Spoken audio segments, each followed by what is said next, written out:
A very good morning, dear students. Welcome to e-learning classes of Sacred Hearts of the subject economics. Dear students, in the previous lecture, we have concluded our chapter number 3, that was consumer equilibrium and utility analysis or approach. In that, we have discussed about the different concepts, such as we have discussed about the meaning of utility, the types of utility, that is the total and marginal utility.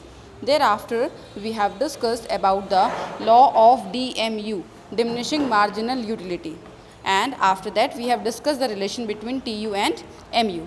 Dear students, today we are going to start our fourth chapter of consumer equilibrium, that is the indifference curve analysis. So let's get started. The very first is the introduction. If we talk about the indifference curve approach, then this is the particular chapter or the approach that discards the concept that utility can be measured. According to them, utility can be only given as preference. Now there are different assumptions of this chapter, or we can say assumptions of indifference curve analysis. What are these? The very first point is money income of the consumer is given and does not change. Whatever the income is there, that remain constant. Second point, the consumer spend his income on such goods which are substituted. For example, gel pen, ball pen, for example, apple and orange, for example, tea and coffee. All the substitute goods will be there. Next, the consumer's preference of the two goods is well defined. Whatever the preference of the consumer is there, that is completely defined.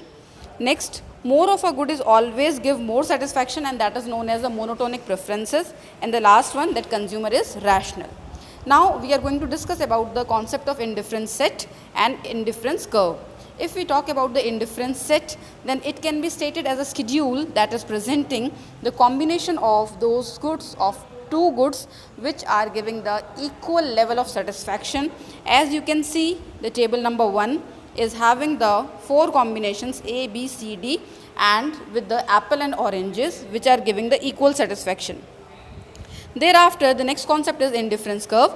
So it is a diagrammatic presentation of indifference set. As we can see in the diagram, there are 5 points there, A, B, C and D. All these points are giving the equal satisfaction to the consumer. Now we are going to discuss about the features of indifference curve. Today we will discuss only 2 features, and next features we are going to discuss in the next lecture. The very first is the indifference curve slopes downward.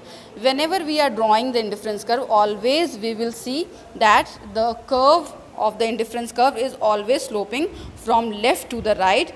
And what does it implies? It implies that the consumer decides to have more of one commodity only when he will consume less of the other. So there is always the inverse relation between the consumption of the goods. And the second feature is indifference curve is convex to the point of origin.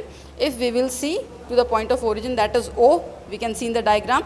So it will always be convex. And what does it implies, beta? It implies that the slope of indifference curve tends to decline. क्या होता है बेटा? Decline होता है when as we move along the indifference curve from left to right. And there this particular rate or this slope is also known as MRS. And what is MRS? Marginal rate of substitution. There is a formula also bit of MRS, delta y upon delta x. We can say it the loss and gain. Now you can see a schedule is there along with the diagram that is representing the calculation of MRS. And as we see that the slope of MRS, or we can say the slope of indifference curve, is convex to the point of origin. This is all about today. God bless you all. Lots of love.